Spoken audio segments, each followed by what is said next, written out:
आणि आता पाहूयात लोकसभेची रणधुमाळी। पवारांनी छोटे पक्ष काँग्रेसमध्ये विलीन होण्याची शक्यता वर्तवली, मात्र शिवसेना छोटा पक्ष नाही, मला बाप बदलण्याची गरज नाही। पवारांच्या मुलाखतीवरून टीका करणाऱ्या मुख्यमंत्री उपमुख्यमंत्र्यांवर उद्धव ठाकरे यांचं उत्तर। मतांसाठी शिवसेना आणि काँग्रेसने देशविरोधी लोकांसोबत हातमिळवणी केली, उपमुख्यमंत्री देवेंद्र फडणवीस यांचा गंभीर आरोप।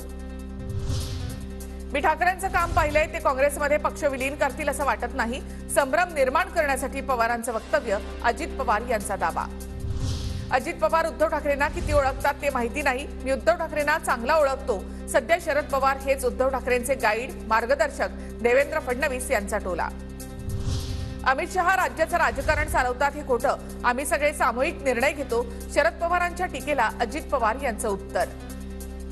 शरद पवार यांच्याबाबत चंद्रकांत पाटील यांचं केलेलं वक्तव्य चुकीचं, निवडणुकीमध्ये शरद पवार उभे नव्हते, पाटलांच्या वक्तव्यानंतर आम्ही त्यांना पुण्यामध्ये लक्ष देण्यास सांगितलं, पाटलांच्या पवारांवरील वक्तव्यावर अजित पवारांची नाराजी पहिल्यांदाच समोर। अजित पवार यांनी केलेल्या वक्तव्यावर चंद्रकांत पाटलांचा मौन, आमदार माधुरी मिसाळ यांच्या निवासस्थानी आलेल्या चंद्रकांत पाटलांना पत्रकारांचा प्रश्न, मात्र पाटील यांनी बोलणं टाळलं। शरद पवार यांना संपवायचं विधान चंद्रकांत पाटलांनी केलं होतं, त्यावर कोणीच बोललं नाही, सुप्रिया सुळेंनी व्यक्त केली खंत, तर पाटलांचं विधान धक्कादायक, सुळेंची प्रतिक्रिया। पराभव समोर दिसत असल्यामुळे स्वतःचं खापर दुसऱ्यावर, अंबादास दानवेंची अजित पवार यांच्या वक्तव्यावर टीका।